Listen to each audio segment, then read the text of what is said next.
네, 안녕하세요, 여러분. 비트코인이 또다시 10만 달러 밑으로 떨어졌습니다. 올해 들어 두 번째로 큰 하락이죠. 지금쯤 뉴스 헤드라인엔 이런 말이 떠다닐 겁니다. 비트코인 폭락, 10만 달러 붕괴. 공포론자들은 머리에 불을 붙이고 CNBC는 긴급 속보 그래픽을 꺼내고 있겠죠. 하지만 잠깐 멈춰봅시다. 지금 이 순간 무대 뒤에는 전혀 다른 일이 벌어지고 있습니다. 연준은 양적 긴축을 멈추고 있고 은행 시스템으로는 막대한 현금이 들어오고 있어요.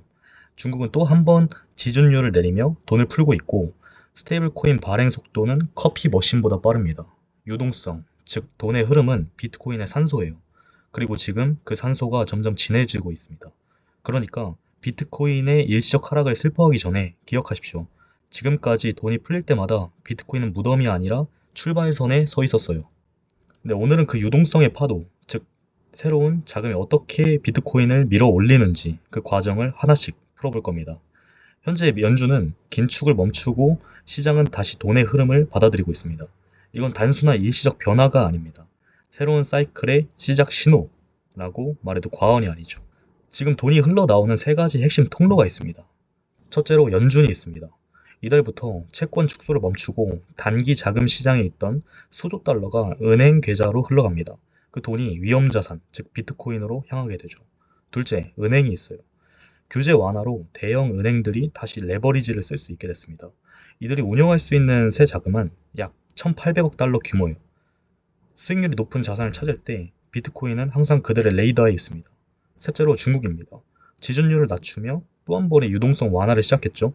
이건 단순한 경기 부양이 아니라 글로벌 자산 시장으로 돈이 흘러나오는 신호가 되겠습니다. 최근 중국이 금을 대량으로 사들이는 이유도 같은 맥락입니다. 그리고 점점 더 많은 중국 자금이 디지털 금, 즉 비트코인으로 향하고 있습니다. 돈이 많아질수록 비트코인은 오른다. 과거 세 번의 대규모 유동성 사이클을 보면 매번 돈이 풀릴 때마다 비트코인은 비례해서 상승했습니다. 데이터는 명확합니다. 글로벌 유동성이 1%가 늘면 비트코인은 평균 0.8% 상승했습니다. 복잡하게 생각할 필요가 없는데 더 많은 돈이 풀리면 비트코인은 더 뜨거워지는 구조가 되겠습니다. 이 공식대로라면 현재 예상되는 유동성 증가분을 기준으로 2026년 말에는 14만에서 16만 달러, 그리고 강세 시나리오에서는 20만 달러를 넘어설 가능성도 있습니다. 결국 비트코인은 이 거대한 돈의 흐름을 받아내는 밸브 역할을 하게 됩니다. 이제 구체적으로 어떻게 돈이 들어오는지 살펴보도록 하겠습니다.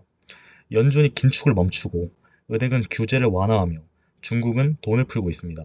이 세 가지 흐름만 합쳐도 향후 1년 동안 시장에 풀릴 자금은 1조 3천억 달러 수준입니다. ETF 자금과 민간 유입까지 더하면 그 규모는 2조 달러에 달하죠. 이건 2020년 코로나 시기 이후 최대 규모의 유동성 폭발이에요. 그리고 이 모든 흐름의 중심에 있는 것이 바로 비트코인이 되겠습니다. 네, 다음으로 스테이블 코인과 ETF, 굉장히 중요한 것들인데 새로운 유동성 엔진이라고 제가 이제 칭하도록 하겠습니다. 스테이블 코인 시장은 이미 3천억 달러를 넘겼고 매달 3%에서 4%씩 성장하고 있습니다. 이는 곧 블록체인 안으로 새 달러가 계속 들어오고 있다는 뜻이죠. ETF 역시 꾸준히 자금이 흘러들어오고 있어요. 비록 단기 조정은 있지만 올해 순유입액은 여전히 370억 달러 이상입니다. 이 자금이 모이면 결국 시장에는 2조 달러 규모의 투자 여력이 생기게 됩니다. 이건 말 그대로 돈의 쓰나미입니다. 이건 단순한 예측이 아니에요. 이미 세 번의 사이클에서 검증됐습니다. 2012년엔 12달러였던 비트코인이 1000달러를 넘었고 2020년 팬데믹 시기엔 5000달러에서 6만 달러까지 올랐습니다. 2023년 미니 QE 때도 단 2%의 유동성 증가로 비트코인은 50% 급등했습니다.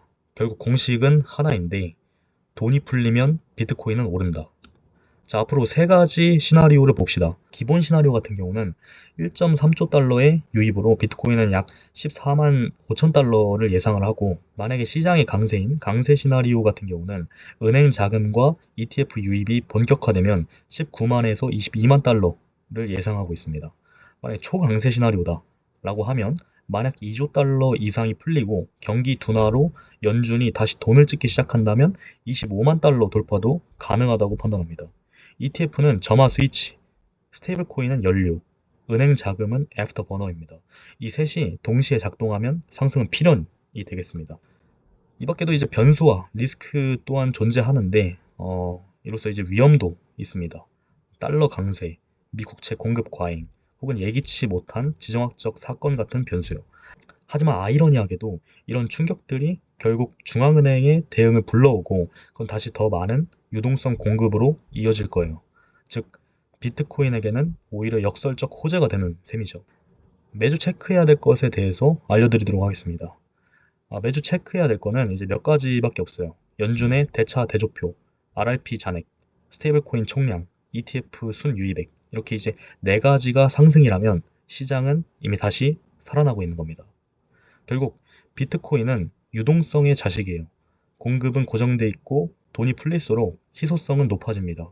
미국은 늘어나는 부채를 갚기 위해 결국 돈을 더 많이 찍어낼 수밖에 없어요. 그건 비트코인에게는 정말 강력한 순풍이 되겠죠. 지금의 하락은 끝이 아니라 다음 상승을 위한 숨 고르기일 뿐입니다. 비트코인은 단기 트레이딩의 도구가 아닙니다. 생존의 수단이죠. 다음 사이클이 시작되기 전에 준비된 사람만이 그 파도를 탈 수 있습니다. 네, 영상이 유익했다면 구독과 좋아요, 그리고 멤버십 가입 부탁드립니다. 시청해주셔서 감사합니다.